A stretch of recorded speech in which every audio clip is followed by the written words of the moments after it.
transition go? You, the guy Man, and Kev Hart and whoever else y'all was pushing y'all thing, the comedy thing. You get picked up by Dame Dash. Soul Plane happened, and then what happened after that? Well, we got to go back first to Soul Plane. Yeah. No, I'm sorry. Paper Soldiers, or did we talk about Paper Soldiers? No, we didn't. No, okay, yeah, that was before Soul Plane. Right, Paper Soldiers. That's what Dame Dash singing for Paper Soldiers. Then he got in Paper. Then did Paper Soldiers, and then after Paper Soldiers, he was living in New York. Then he moved out L.A.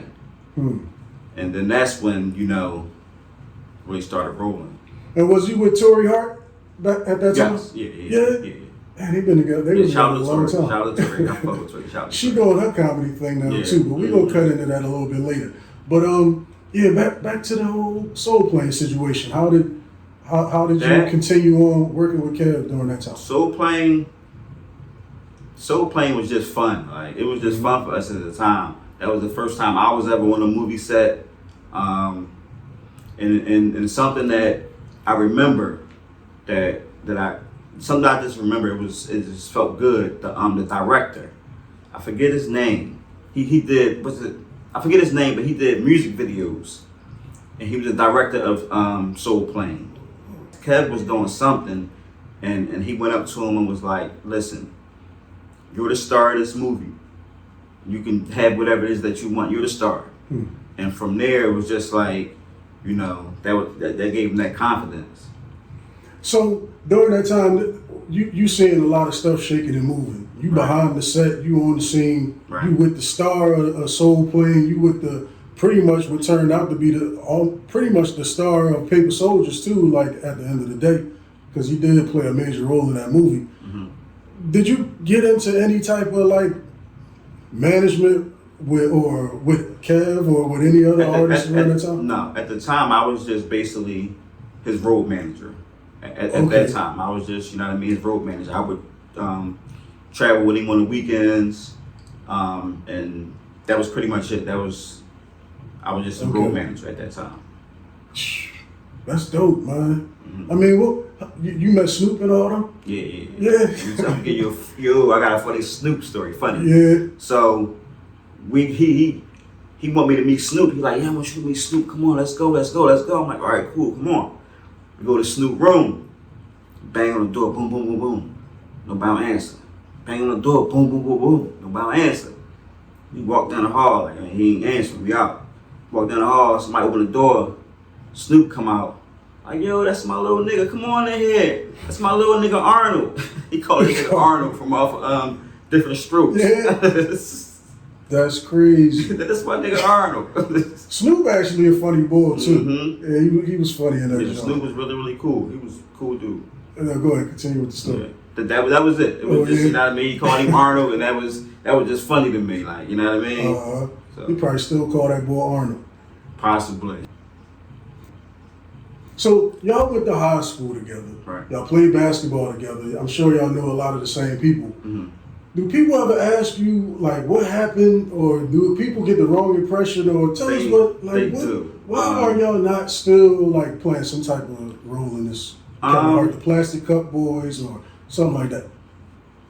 I get asked that all the time, and this is why I don't, a lot of people ask me to come on their platform and talk about it, which I'm not going to do that. But since you know us personally, both of us, I do. So I'm fine with that. But yeah, I gotta ask him. I really don't know. You know what I mean? I never done nothing wrong to him. He never, done nothing wrong to me. So at the end of the day, you know what I mean? I don't know.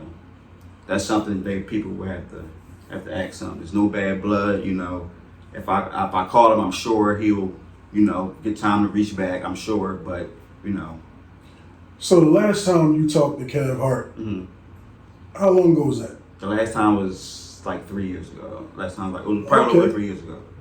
Yeah, because we talking about Soul Plane was like 20 years ago. Yeah. So you've pretty much had some type of relationship with Kev. Yeah. I mean, you talk to him occasionally, but you're not really into the industry. You're not like a person that's. So and that's another thing. I'm always, I don't want to be seen. I just want to be behind the scenes. I just want to, fall back, get some money I'm not with the show and the shine, and I ain't with all that. That ain't me. But being a road manager, I'm sure you got some experience that you could do something in the industry. What you think? Yeah, but it just wasn't my thing. It wasn't my thing. If it was with Kev, that's something different because that was my man. Like that's something different. Like I'm not, out to be a road manager. That's not my right. That's not what I want to do.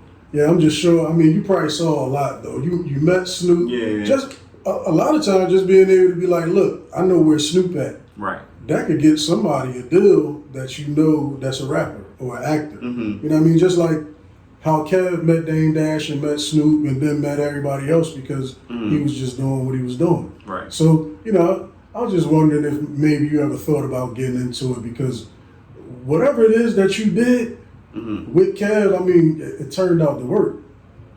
Because it was pretty much, y'all was grinding. Right. We was that's the thing. Yeah. I grind. Okay. There you go. I grind. Also, I didn't even speak on when we were traveling. Like we would sell T-shirts, DVDs. You know what I mean? Because people was bootlegging his shit, so he was like, "I'm gonna bootleg my own shit." Right. So I'm gonna go ahead and I'm gonna sell my own DVDs. And I was selling the T-shirts. I was selling the DVDs. You know what I mean? And that's another thing I didn't speak on. But I was grinding. Passing out flyers and putting up posters. No, I was selling T-shirts and DVDs. That was your thing. That's what I was doing. Okay. Mm-hmm. Well, I mean, I know, like I said, every time we saw him, we saw y'all early on. Mm-hmm. So, we figured y'all was pretty much putting in a lot of the legwork. Yeah. As he was. And back then it wasn't even flyers. You know what I mean? It was word of mouth. You know what I mean? We was, come see my man Kev, calling people. Come see my man Kev, he at the Laugh House all this weekend. Come see Kev, he at the Laugh House all this weekend. Come see Kev, he at the Laugh House. You know what I mean?